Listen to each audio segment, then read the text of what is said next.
4월 12일 주일 예배 하나님께 드리겠습니다. 다 같이 신앙 고백 드립니다.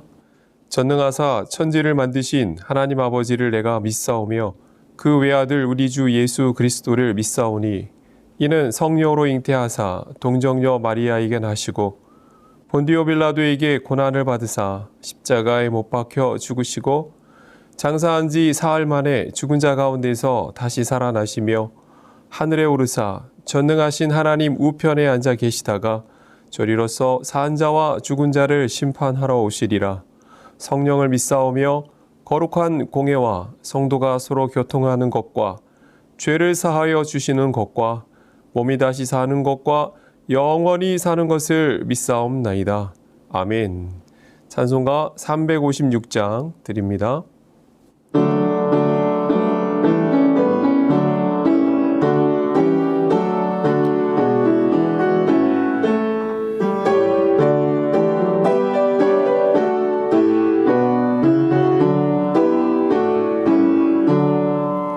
주 예수 이름 소리 높여 찬송 드리니 그 거룩하고 크신 영광 널리 퍼지네. 나의 영혼 싸울 때 나의 영혼 싸울 때 주 나의 대장 되시사 나를 인도하소서. 큰 죄에 빠져 종된 백성 놓아주시고 그 영광 나라 백성 되게 하여 주소서. 나의 영혼 싸울 때 나의 영혼 싸울 때 주 나의 대장 되시사 나를 인도하소서. 내 영의 원수 이길 힘을 누가 주시랴. 그 악한 마귀 정복하니 구주 예수라. 나의 영혼 싸울 때 나의 영혼 싸울 때 주 나의 대장 되시사 나를 인도하소서. 내 사망 고통 면케 하사 새 사람 되고 새 힘을 주사 승리 생활하게 하소서. 나의 영혼 싸울 때 나의 영혼 싸울 때 주 나의 대장 되시사 나를 인도하소서.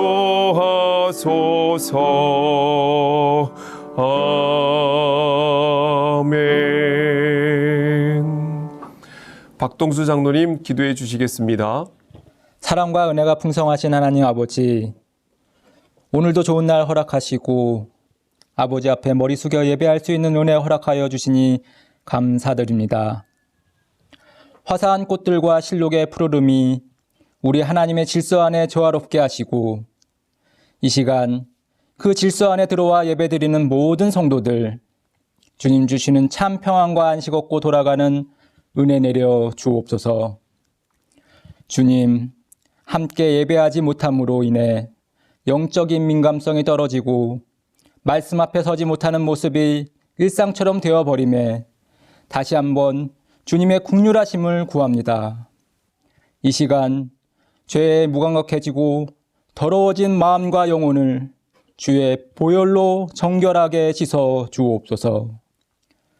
드려진 예배를 통하여 위기의 상황에서 깨어있는 신앙의 중요성을 다시 한번 자각하며 말씀을 통하여 잃어버린 영적 감각을 깨워주시고 날마다 주님의 품 안에 생명을 누리는 진관의 온 성도 다 되게 주여 인도하여 주옵소서.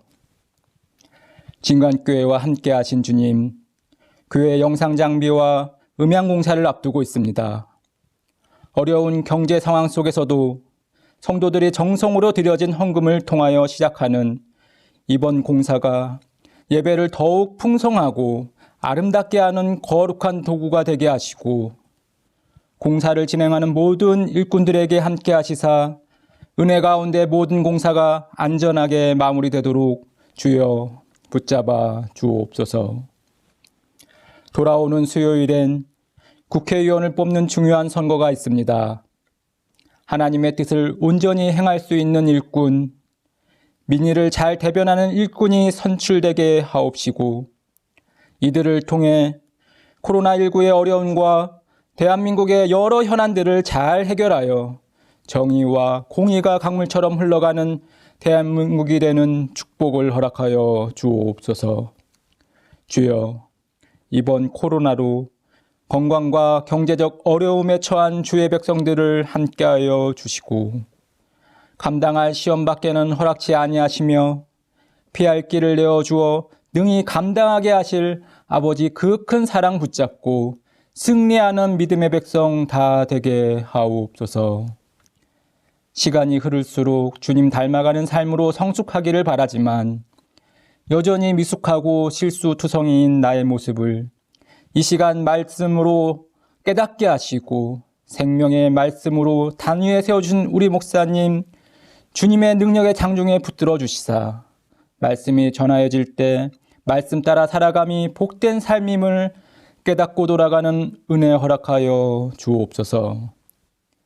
내 힘으론 아버지의 영광에 이르지 못하며 은혜 아니면 살 수 없다는 믿음의 고백이 드려지는 예배의 순서 다 되어주게 하시고, 이 모든 간구, 십자가 그 고통, 나를 위하여 온전히 감당하신 예수님 거룩하신 이름 받들어 기도드립니다. 아멘.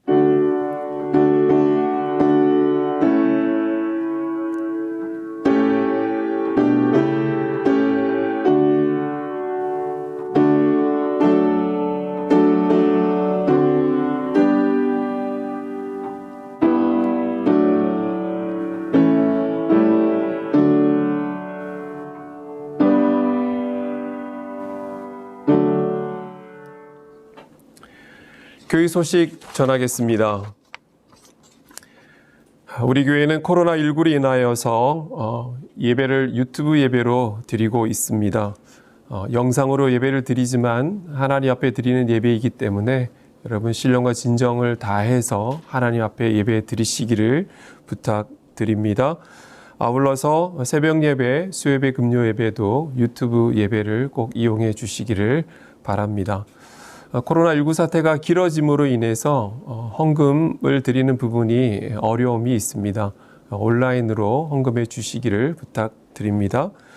신방 및 장례에 관한 사항들은 교육자에게 말씀해 주시면 저희들이 적절히 대처하도록 하겠습니다. 해당 기간 동안의 교회 출입은 여전히 제한하겠습니다.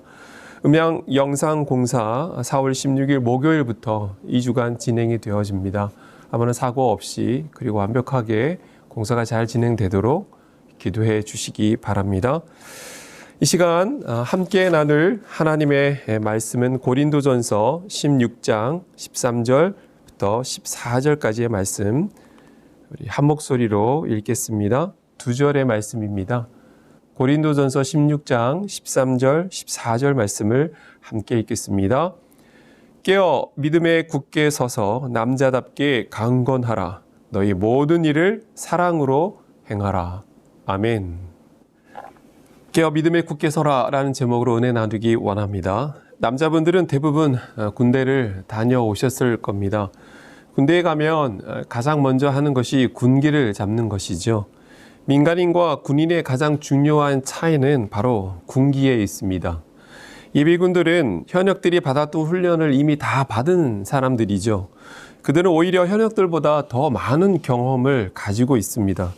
그런데 예비군들이 현역을 당해내지 못하죠. 이유는 군기에 있습니다. 군인의 생명은 군기에 달려 있고 상명하복에 있습니다. 전장에서 군인이 군기가 빠지고 또 깨어있지 못하면 본인만 죽는 것이 아니라 부대원 전체를 위험에 빠뜨릴 수도 있습니다. 그런데 성경은 여러 곳에서 우리가 그리스도의 군사임을 말하고 있습니다. 그러면서 깨어 있으라고 말하고 있죠. 디모데후서 2장 3절 4절 말씀을 함께 읽도록 하겠습니다. 너는 그리스도 예수의 좋은 병사로 나와 함께 고난을 받으라. 병사로 복무하는 자는 자기 생활에 얽매이는 자가 하나도 없나니 이는 병사로 모집한 자를 기쁘게 하려 함이라. 빌립보서 2장 25절 말씀도 아래 자막을 보시면서 함께 읽겠습니다. 그러나 에바브로디도를 너희에게 보내는 것이 필요한 줄로 생각하노니 그는 나의 형제요 함께 수고하고 함께 군사된 자요 너희 사자로 내가 쓸 것을 돕는 자라. 아멘. 오늘 여러분과 함께 읽은 본문은 깨어 있으라, 믿음에 굳게 서라, 남자답게 강건하라, 모든 일을 사랑으로 행하라, 이렇게 네 가지를 말씀하고 있는데요. 특별히 그리스도의 군사된 저와 여러분에게 깨어 있을 것을 말씀하고 있습니다. 이 깨어 있으라는 말은 잠들지 말라는 의미이기도 하고요. 정신을 차리라는 의미도 되겠습니다. 구약 성경의 표현을 빌리자면 나팔을 불라 정도가 되겠습니다.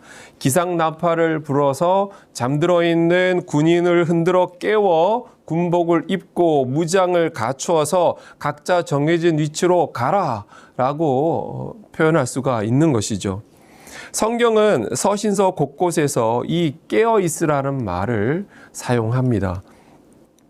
마태복음 26장 말씀을 보면 주님은 잡히시는 날 밤에도 제자들에게 시험에 들지 않게 깨어 기도하라. 마음에는 원이로되 육신이 약하다라고 말씀하셨죠. 요한계시록에서도 곳곳에서 깨어 있으라는 표현이 언급되고 있습니다. 자, 그런데 사람이 생각해 보면 늘 깨어 있을 수는 없지 않습니까?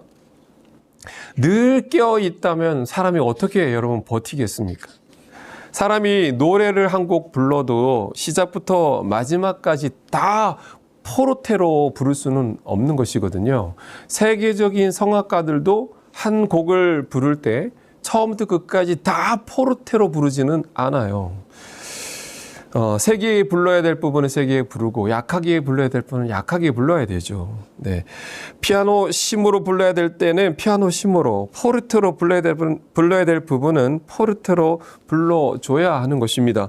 그런데 주님은 로마서 13장에서 지금은 어느 때냐, 지금은 깨어 있어야 될 때라는 점을 말씀하고 있습니다. 우리는 오늘 주님의 이 깨어 있으라는 권면의 말씀을 가지고 함께 은혜 나누기를 원합니다.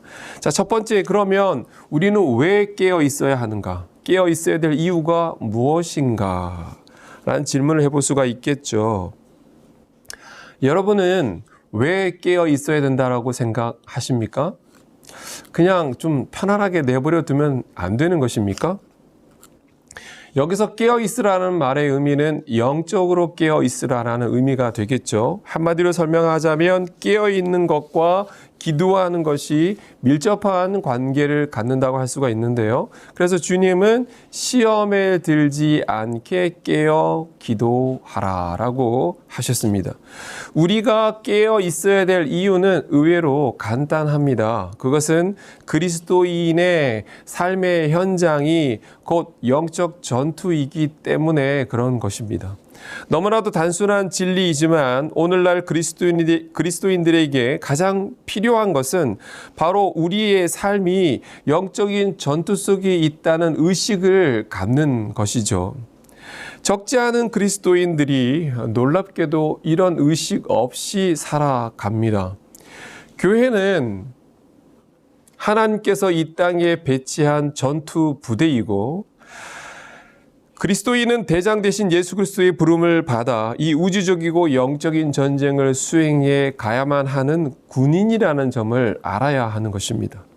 내가 그리스도의 군사로 부름받은 사람이라는 것과 우리의 인생이 치열한 영적 전쟁 속에 있다는 의식이 없다면 우리가 어떻게 영적 전쟁에서 이길 수가 있겠습니까? 오늘날 현대인들이 이런 의식을 잃어버린 이유가 몇 가지가 있어요. 왜 현대인들은 이런 의식이 희박하게 되어졌을까? 첫 번째, 우리가 살아가는 이 시대가 평화의 시대이기 때문에 그렇습니다. 두 번째는 물질적으로 너무나도 풍요로운 것도 한 이유라고 할 수가 있겠죠. 세 번째는 더 이상 교리가 교회에서 중요시 되어지지 않는 것도 그런 시대적 상황도 한몫하고 있는 것 같고요. 네 번째는 사람들이 이성과 합리성을 추구하고 실용적 가치관에 물들어 있기 때문에 그렇습니다.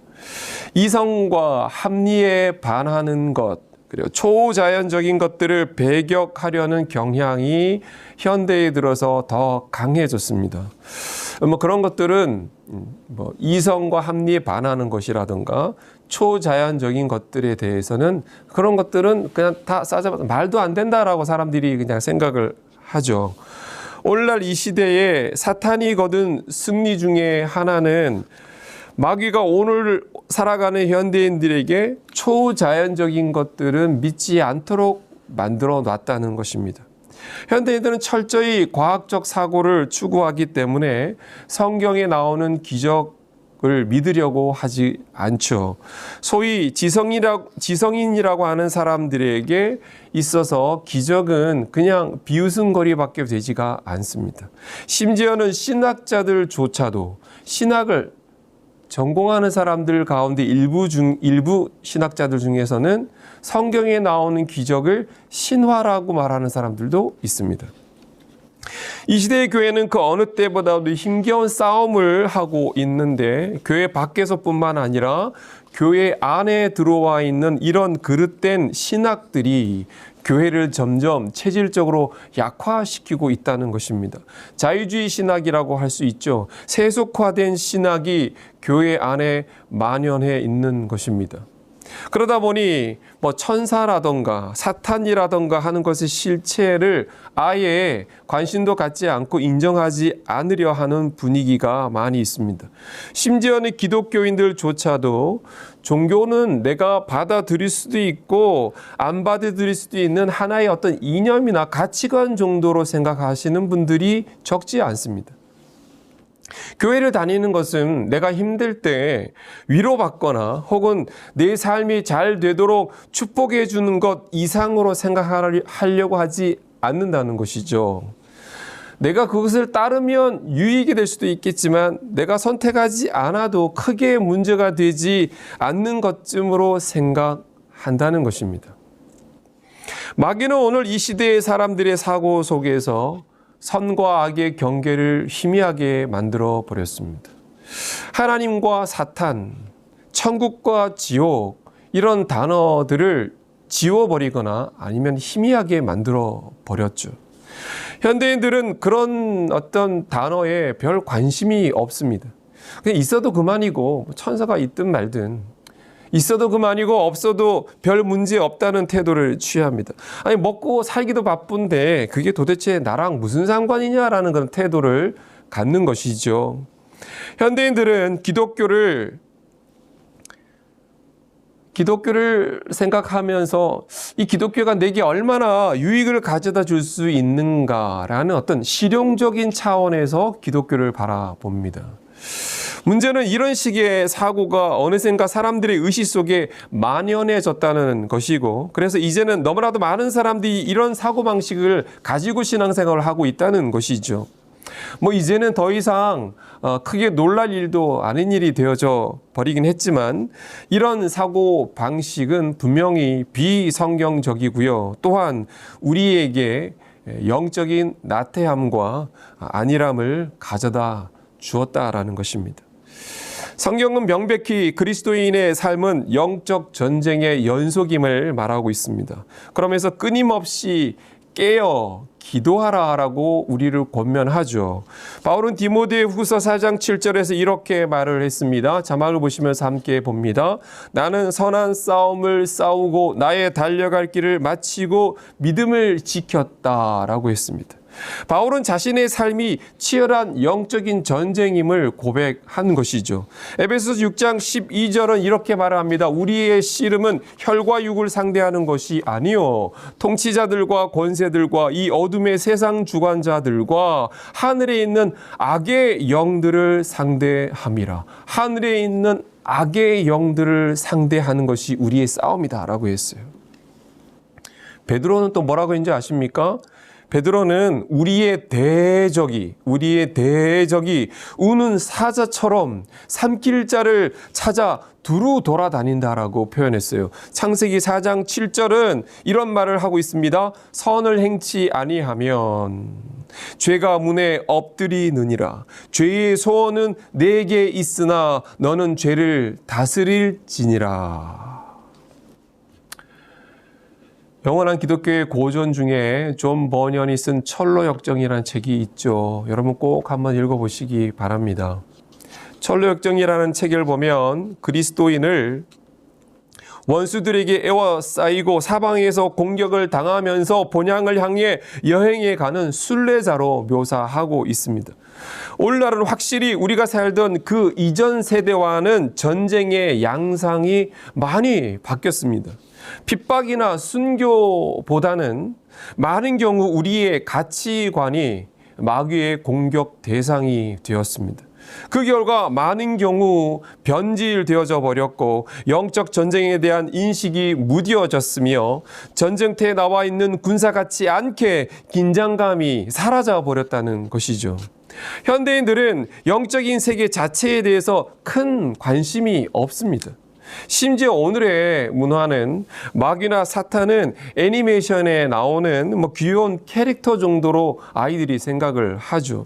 전쟁은 그 어느 시대보다도 인류 역사의 그 어느 시대보다도 더 치열하고 전쟁의 양상은 몰라보기에 변화가 되어져 왔는데 사람들은 그런 것을 전혀 눈치채지 못하고 상황의 심각성을 인지하지 못하고 있다고 하는 것입니다. 지금 우리나라의 경우를 빗대어서 말씀을 드리면 세계 유일의 분단 국가 아닙니까? 세계에서 가장 강력한 군대를 가지고 있는 북한이 바로 우리와 지척에 여러분 있어요. 우리는 지금 종전이 아니라 휴전 상태에 있지 않습니까? 휴전이라는 것은 종전은 전쟁을 그냥 마쳤다는 거고 휴전은 잠깐 쉬자는 거잖아요. 전쟁이 끝난 게 아니고 잠깐 쉬었다 또 싸우자는 그런 개념인데 우리는 지금 휴전 상태라는 것이죠. 북은 계속해서 군비 확장을 하고 핵미사일을 개발하고 계속 연평도 포격도 가하고 계속해서 도발을 하고 있지요. 핵을 보유하고 있다는 것은 이제 거의 기정사실이 되어져 버렸습니다. 한 번은 프랑스 르몽드지가 북핵 때문에 전 세계가 지금 야단 법석을 하고 있는데 정작 한국인들은 놀라울 정도로 태어나다라는 기사를 실은 적이 있었습니다. 어떻게 그렇게 태어날 수가 있는가? 놀랍다라는 어떤 논조의 기사를 실었는데 그 기사의 논조가 뭐였냐면 그냥 놀랍다라는 게 아니라 그냥 사실 한국인들의 그런 무감각함을 약간 좀 비꼬는 듯한 그런 기사를 실은 적이 있었습니다. 제가 이 말씀을 드리는 이유는 지금 이 얘기를 하려는 게 아니에요. 한반도 얘기를 하려는 게 아니고 정치적인 얘기를 하려는 게 군사적 얘기를 하려는 게 아니고 우리의 영적 전쟁에 관한 얘기를 하는 것을 여기서 빗대서 말씀을 드린 거죠. 저는 오늘날의 우리의 영적 의식이 이와 같다라고 생각됩니다. 들릴라의 무릎을 베고 깊은 잠에 빠져 있는 삼손. 상상해 보세요. 들릴라의 무릎을 베고 깊은 잠에 빠져 있는 삼손 같아. 이렇게 표현하면 아주 적절하지 않을까 싶습니다. 자신을 죽이려고 눈에 불을 켜고 손에 섯을 퍼런 칼을 든 병사들이 문 앞에 다다랐음에도 불구하고 그것을 전혀 인지하지 못하고 잠들어 있는 삼손 같아라는 것이죠. 누가요? 이 시대의 영적 전쟁에 대한 심각성을 깨닫지 못하고 있는 그리스도인들.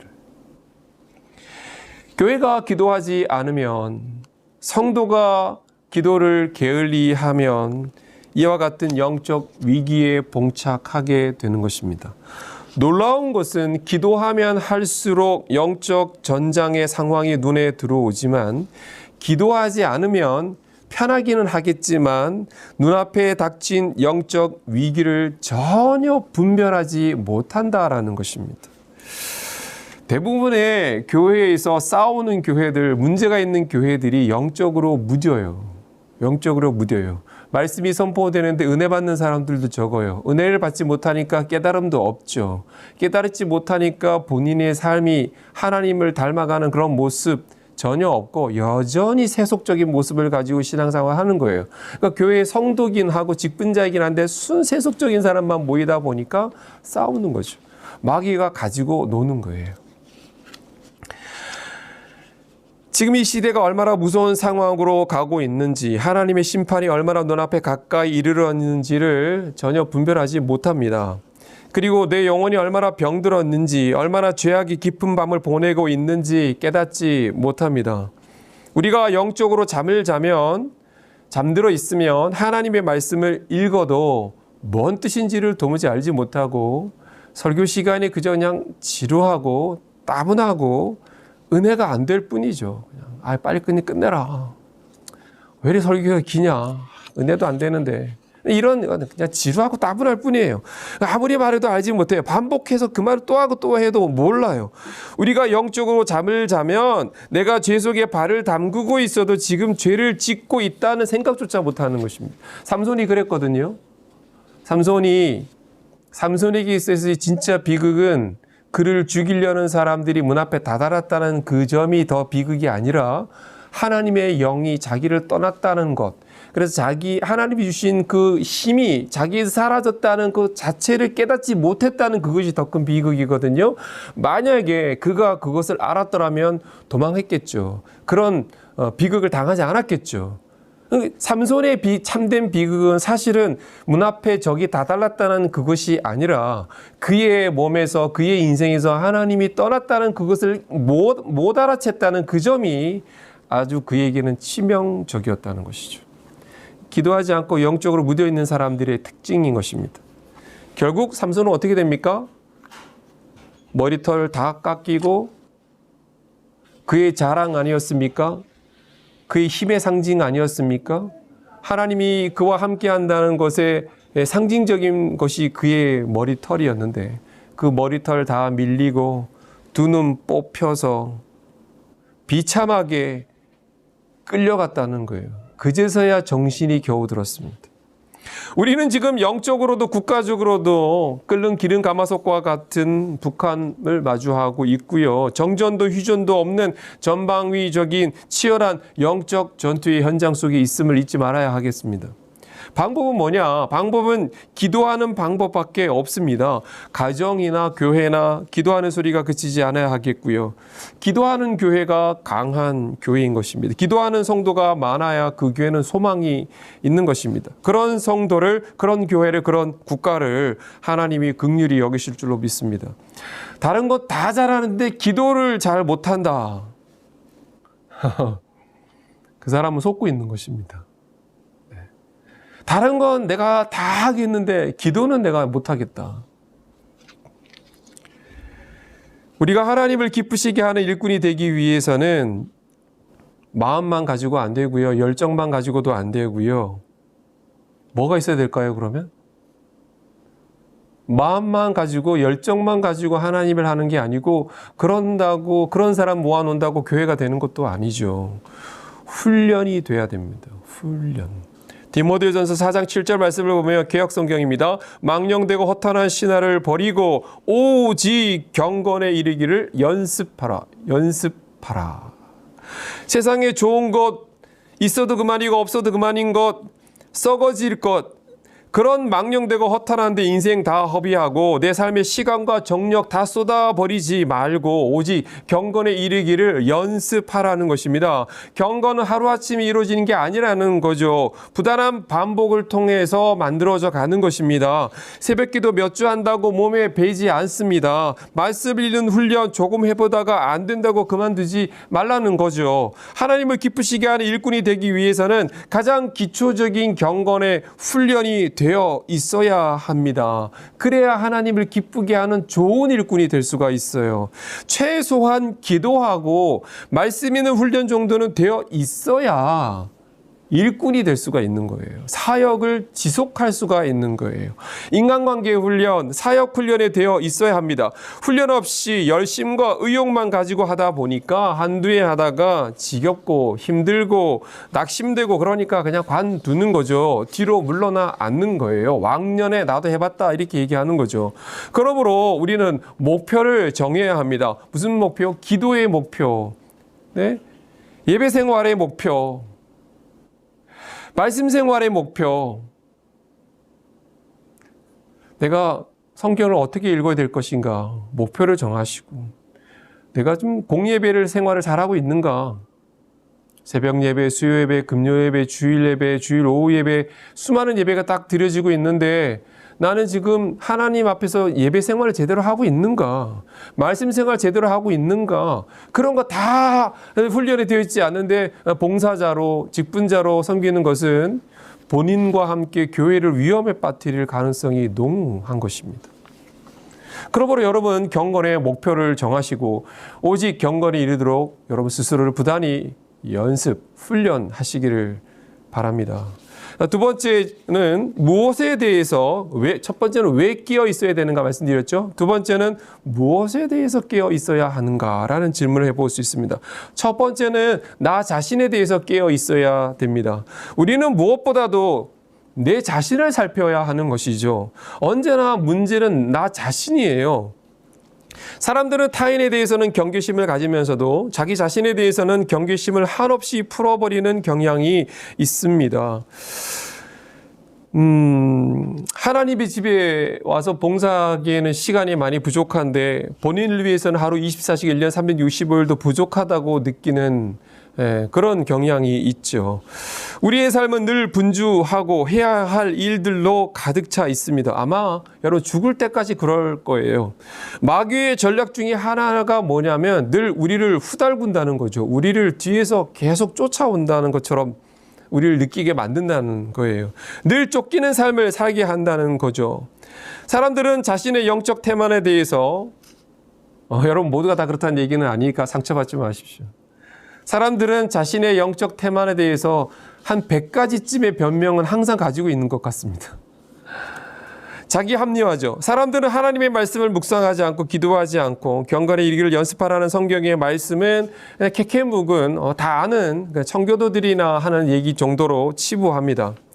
나는 너무나도 중요한 일을 하고 있고 바쁘기 때문에 그렇게 할 수 없다라고 말을 하죠. 그러나 여러분 명심하십시오. 세상에 기도하지 않아도 되는 사람은 아무도 없습니다.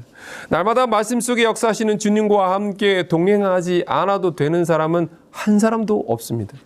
우리는 겉으로 보기에는 평화의 시대, 풍요의 시대를 살아가는 듯이 보이지만 실상은 그 어느 때보다도 도덕적으로, 영적으로 타락한 세상을 살아가고 있는 것이죠. 사람들은 더 이상 죄악을 숨기지도 않고 쉬쉬하지도 않습니다. 이 세상이 얼마나 악해졌는지 죄는 부끄러워해야 되는 게 정상이잖아요. 죄를 막 자랑해요.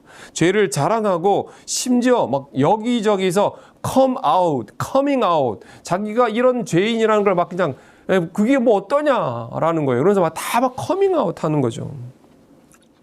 그만큼 죄에 대해서 부끄러워하지 않고 무뎌진 세상이 되어져 버렸습니다. 안타까운 것은 그리스도인들조차도 세상의 기준에 맞춰가고 있다는 것입니다. 도덕적 기준과 영적 기준이 불분명하거나 이전 세대보다 확실히 하향 평준화된 것 같습니다. 이것을 신학자들은 뭐라고 표현했냐면 세속화라고 표현했어요. 교회의 세속화. 확실히 지금의 교회는 이전 세대보다 더 세속화되어져 있는 것 같습니다. 오늘날의 교회와 성도들은 그 어느 시대보다도 더 강력한, 눈에 보이지 않는, 그리고 우리에게 너무나도 가까이 와 있는 적과 마주하고 있는 것이죠. 그래서 베드로 사도는 베드로전서 5장 8절에서 이런 얘기했습니다. 근신하라, 깨어라, 너희 대적 마귀가 우는 사자와 같이 두루다니며 삼킬 자를 찾는다라고 했습니다. 첫 번째, 나에 대해서 깨어 있어야 되고요. 두 번째, 원수에 대해서 깨어 있어야 됩니다. 우리는 나 자신을 부지런히 살피는 것 못지 않게 우리가 싸워야 할 적의 실체가 무엇인지를 알고 경계해야 하는 것이죠. C.S. 루이스가 스크루테이프의 편지라는 그의 책에서 이런 말을 했습니다. 사단이 가장 좋아하는 것은, 스크루테이프의 편지가 뭐냐면 이 마귀들끼리 서로 이제 대화하는 얘기예요. 대화하는 얘기인데 거기서 이런 얘기했어요. 사단이 제일 좋아하는 건 뭐냐면 인간이 자기 존재를 너무 의식하거나 또는 너무 의식하지 않거나 하는 걸 좋아한다는 거죠. 계시록 12장 9절은 마귀에 대해서 이렇게 말을 했습니다. 마귀를 성경에서 뭐라고 하는지 한번 들어보세요. 큰 용이 내쫓기니 옛 뱀 곧 마귀라고도 하고 사탄이라고도 하며, 그 다음에 온 천하를 꿰는 자라. 그가 땅으로 내쫓기니 그의 사자들도 그와 함께 내쫓기니라. 혼자 쫓겨난 게 아니라는 걸 말하고 있죠. 마귀 혼자 쫓겨난 게 아니에요. 그의 졸개들도 같이 다 쫓겨나와서 온 천하를 지금 다 속이고 꿰어가지고 다 넘어지게 하는 그 일을 지금 하고 있다는 거죠. 그리스도인들이 신앙생활에서 승리하려면 끊임없이 나를 살펴야 하고 동시에 사탄을 바로 알고 그들의 유혹과 시험에 대해 지혜롭게 대처할 수 있어야 됩니다. 자, 그러면 우리가 원수에 대해서 깨어 있어야 될 것은 무엇인가? 첫째, 우리가 경계해야 될 것은 원수의 힘과 능력이죠. 사탄은 히브리어로 대적하는 자라는 뜻을 가지고 있습니다. 사탄은 첫 번째로 하나님을 대적하고 하나님의 백성들을 대적해서 넘어뜨리려고 합니다. 그것에 여러분 모든 것을 다 목숨을 건 자이죠. 그 목적을 달성하기 위해 사탄은 애굽에 있던 이스라엘의 남자아이들을 모두 강에 던져 죽이도록 했습니다. 생각해 보세요. 이스라엘이 애굽에서 나올 때 수백만 명이었는데 애굽에 그 정도의 사람이 살고 있었다는 거잖아요. 그런데 히브리 아이들이 태어나면 다 그 아이들을 몇 명쯤 됐을까요? 뭐 알 수 없지만 수백 수천 명의 그 아이들 태어나기만 하면 그냥 그 갓 태어난 아이를 깊은 강물에 던져 다 죽도록 만든 그걸 누가 했을까요? 그거를 마귀가 배후에서 그렇게 한 거예요. 신약 시대에 와서는 헤롯이라는 인간을 충동질해서 3살 미만의 남자아이는 다 여러분 죽여버리는 잔인한 짓을 저질렀습니다. 마태복음 4장에 보면 광야에서 예수님을 직접 시험하기도 했고요. 심지어는 예수님의 12제자 중에 하나였던, 예수님의 가장 측근이었던 12제자 중에 하나였던 가룟 유다에게 들어가서 예수를 팔아버리도록 그를 충동했죠. 결국에는 예수님을 십자가에 달아 죽이지 않습니까? 그 모든 것의 배후에 누가 있다는 거예요? 네, 마귀가 있다는 거예요. 예수님을 십자가에 달아 죽게 했던 이 원수 마귀는 오늘도 살아서 굶주린 사자와 같이 언제라도 우리가 방심하면 달려들어 우리를 갈기갈기 찢어 놓을 만반의 준비를 하고 있는 것입니다. 둘째로 우리가 경계해야 될 것은 원수의 힘과 능력 못지않게 원수의 간교함입니다. 간교함. 원수는 여러분 그렇게 만화 영화에 나오는 것처럼 마귀처럼 해서 나타나지 않아요. 광명의 천사를 가상해서 나타나죠. 성경은 마귀에 대해서 범죄한 천사요, 처음부터 살인한 자요, 거짓말쟁이라고 했습니다. 마귀와 하나님의 교회와 성도들을 힘으로 밀어붙이던 방식은 이제 진부하죠. 마귀는 그보다 더 지능적이고 더 간교해져서 교회를 갈라놓고 찢어 놓는데 혈안이 되어져 있습니다. 목사와 장로 사이를 갈라놓죠. 성도와 성도 사이를 이간질하죠. 그래서 하나 되지 못하게 만듭니다. 이런 일들이 지금 얼마나 많이 일어나고 있는지 모릅니다. 비본질적인 문제로 아기 다툼을 하죠. 고린도 교회는 성경의 예를 들어보면 이것이 뭐 오늘날의 문제만이 아니에요. 2000년 전에도 교회 안에 이런 문제가 있었다는 거예요. 고린도 교회의 예를 보면 고린도 교회에서 우상에게 바쳐진 고기에 대한 문제로 교회가 심각한 논쟁에 휘말렸습니다. 그거 먹어도 되냐? 된다. 안 된다. 이거 갖고 막 싸운 거예요. 고린도 교회 안에. 다양한 영적 은사들이 고린도 교회 안에 있었대요. 그 대단한 사람들이죠. 막 방언도 하고 예언도 하고 뭐 병 고치는 은사도 있고 그런 은사를 가진 사람들이 교회 안에 많이 있었다는 거예요. 대단한 건 맞는데 그런 다양한 영적 은사들을 서로 비교하면서 서로 재며 뭐 교만에 빠지고 무시하고 이러면서 예? 그런 문제 갖고 막 싸우고 그랬다는 거예요. 교회가 비본질적인 문제로 옥신각신하고 패가 나뉘어 있는 동안 마귀는 그 교회를 마음껏 주무르고 갈라놓고 흩어지게 만들었던 것입니다. 오늘날에도 마귀는 이런 식으로 교회가 하나 되지 못하게 만들고 헤게모니 다툼하게 하고 진리가 아닌 문제로 싸우도록 부추기죠. 심지어는 그것이 마귀의 역사라는 것을 눈치채지도 못합니다. 그래서 고린도후서 11장 3절은 이렇게 말을 합니다. 뱀이 그 간계로, 간교한 계획이죠. 간계로 하와를 미혹한 것 같이 너희 마음이 그리스도를 향하는 진실함과 깨끗함에서 떠나 부패할까 두려워하라. 너희 마음이 부패할까 두려워하라. 뭐 때문에? 마귀의 간계 때문에. 에베소서 6장 11절 말씀을 보면 이런 말씀이 있습니다. 마귀의 간계를 능히 대적하기 위해서, 좋은 말이죠. 마귀의 간계를 능히 대적하기 위해서는 어떻게 될까? 하나님의 전신갑주를 입으라 라고 했습니다. 마귀를 이기는 비결은 하나님의 말씀으로 무장하는 거예요. 머리부터 발끝까지 무장하는 거예요.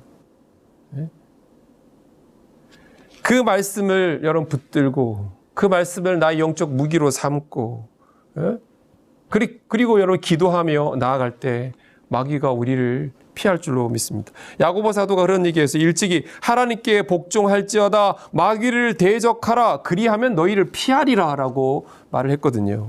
자, 세 번째 질문은 언제 깨어 있어야 하는가라는 점인데 대답은 간단합니다. 항상 깨어 있어야 됩니다. 지금 깨어 있어야 되고 항상 깨어 있어야 됩니다. 영적인 할로데이라는 것은 없습니다. 영적인 세계에 임시 공휴일 빨간 글씨 없습니다. 마귀는 졸지도 자지도 않고 늘 깨어서 우리를 주목하고 있어요. 성경의 표현대로 하면 때를 얻든지 못 얻든지 우리는 깨어 있어야 한다라는 것입니다. 에베소서 6장 이 점에 대해서 우리에게 이렇게 권면하죠. 자막을 보시면서 에베소서 6장 말씀 좀 길지만 함께 읽겠습니다. 주 안에서와 그 힘의 능력으로 강건하여지고 마귀의 간계를 능히 대적하기 위하여 하나님의 전신갑주를 입으라. 우리의 씨름은 혈과 육을 상대하는 것이 아니요 통치자들과 권세들과 이 어둠의 세상 주관자들과 하늘에 있는 악의 영들을 상대함이라. 그러므로 하나님의 전신갑주를 취하라. 이는 악한 날에 너희가 능히 대적하고 모든 일을 행한 후에 서기 위함이라. 그런즉 서서 진리로 너희 허리띠를 띠고 의의 호심경을 붙이고 평안의 복을 입고 이 모든 것 위에 믿음의 방패를 가지고 이로써 능히 악한 자의 모든 불화살을 소멸하고 구원의 투구와 성령의 검 곧 하나님의 말씀을 가지라. 모든 기도와 간구를 하되 항상 성령 안에서 기도하고 이를 위하여 깨어 구하기를 항상 힘쓰며 여러 성도를 위하여 구하라. 아멘. 사랑하는 성도 여러분, 하나님과의 관계가 우리의 삶의 성패를 좌우합니다. 경건에 이르기를 부단히 연습하시기를 축원드립니다. 깨어 믿음에 굳게 서시고 믿음의 대장부답게 강건하시기 바랍니다. 기도하겠습니다. 사랑의 주님, 시대가 혼탁한 가운데 우리가 서 있어야 될 자리가 무엇인지 깨달아 알게 하시고 기도의 자리, 말씀의 자리에 부단히 내 자신을 세워서 하나님의 말씀의 꼴로 내 자신을 먹이고 기도로 무장하여 하나님이 주신 이 귀한 교회를 지키고 하나님 아버지께서 주신 귀한 사명을 온전히 감당하는 하나님의 군사들 다 되어질 수 있도록 인도해 주시옵소서. 아버지 하나님, 우리 진관교회의 모든 성도들 다 알곡 신자들 되게 하시고 말세의 때에 우리를 부리신 하나님의 마음을 시원케 하는 하나님 아버지 그리스도의 강한 군사들 다 되어져서 하나님 길지 않은 인생의 시간 동안에 한 해 땅끝까지 나가 복음을 증거하여 수많은 사람을 주께로 돌아오게 하며 하나님의 교회를 아름답게 세워가는 주의 사명자들 다 되어줄 수 있도록 붙잡아 주시옵소서. 코로나 사태로 인하여 어려움 당하는 가정이 있습니까? 주님이 친히 돌보시고 위로하시고 필요한 것을 공급하여 주셔서 한 가정도 낙심치 말게 붙잡아 주시고 믿음 가운데 든든히 서는 진강교회 가족들 다 되어줄 수 있게 붙잡아 주시옵소서. 예수님의 이름으로 기도 올리옵나이다. 아멘. 찬송가 348장 드리겠습니다.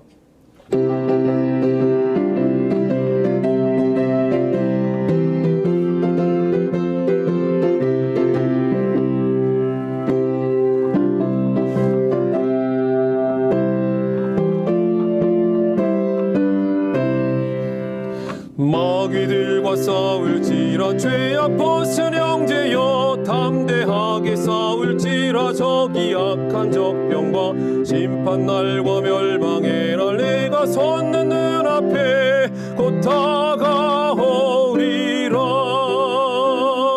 영광 영광 할렐루야 영광 영광 할렐루야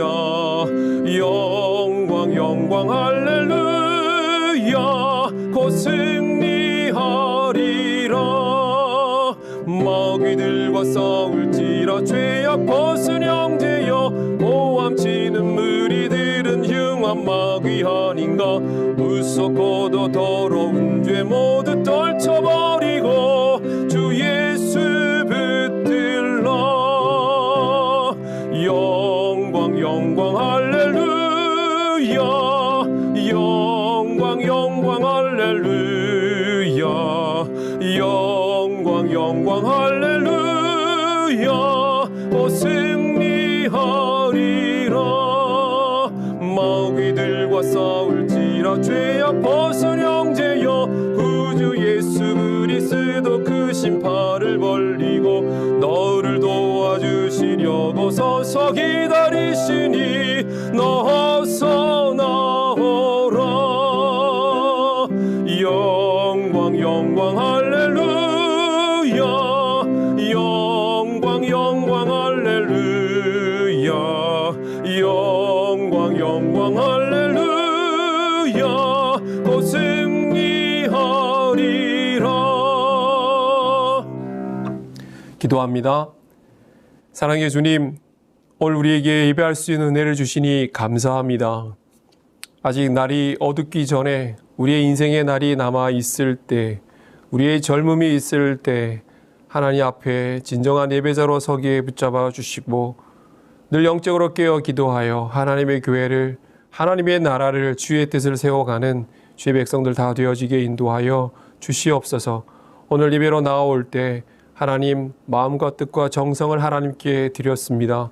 또한 세상에서 얻기 힘든 귀한 예물을 구별하여 드리는 손길도 있습니다. 주님 기쁘게 받아주시기 원하며 성도의 가정이 물질로 인하여 어려움 당하지 아니하도록 늘 여호와의 물된 동산처럼 하나님 은혜의 공급하심이 물질의 넉넉함이 차고 넘쳐서 주의 선한 일에 힘쓰며 많은 사람들에게 축복의 통로가 되어지며 많은 사람들에게 하나님 앞에 기쁨을 안겨다 줄 수 있는 성도들의 가정들 다 되어줄 수 있도록 붙잡아 주시옵소서.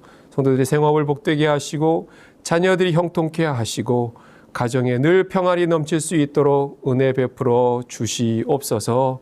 예수님의 이름으로 기도 올리옵나이다. 아멘. 교회의 머리가 되시며 우리 구주 되시는 예수 그리스도의 은혜와 하나님 아버지의 사랑하심과 성령 하나님의 감화감동 위로 교통하심의 은혜가 늘 깨어 있어 믿음에 굳게 서서 승리의 삶을 살아가기를 마음에 소원하는 진강교회 모든 성도분들 머리 위에 이제로부터 영원토록 함께 하시기를 축원하옵나이다. 아멘.